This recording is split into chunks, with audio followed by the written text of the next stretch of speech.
നടി ആക്രമിക്കപ്പെട്ട കേസിൽ ശിക്ഷ റദ്ദ് ചെയ്യണമെന്നാവശ്യപ്പെട്ട് രണ്ടാം പ്രതി മാർട്ടിൻ ആന്റണി നൽകിയ അപ്പീൽ പരിഗണിക്കുന്നത് ഹൈക്കോടതി ഫെബ്രുവരി 4 മാറ്റി.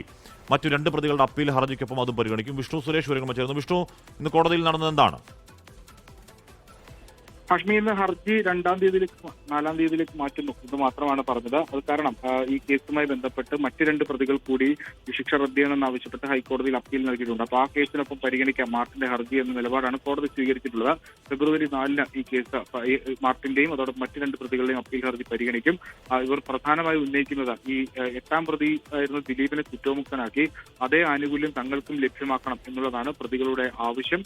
അതിൽ ഇനി കോടതി സ്വീകരിക്കാൻ പോകുന്ന നിലപാട്, സർക്കാർ നൽകാൻ പോകുന്ന മറുപടി ഒക്കെ നിർണായകമായിരിക്കും. ഒപ്പം ഈ കേസിൽ വിചാരണ കോടതി നടപടിക്കെതിരെ സംസ്ഥാന സർക്കാർ നൽകുന്ന അപ്പീൽ അത് ഈ ആഴ്ചയോ അതല്ലെങ്കിൽ അടുത്ത ആഴ്ച ആദ്യമോ നൽകാനാണ് തീരുമാനിച്ചിരിക്കുന്നത്. ലോകത്തെവിടെയായാലും ഏത് സമയത്തും 24 വാർത്തകളും ഓഗ്മെന്റഡ് റിയാലിറ്റി പാക്കേജുകളും എക്സ്പ്ലെയിനറുകളും വിശദമായി കാണാൻ ഞങ്ങളുടെ യൂട്യൂബ് ചാനൽ നിങ്ങൾക്ക് സബ്സ്ക്രൈബ് ചെയ്യാം.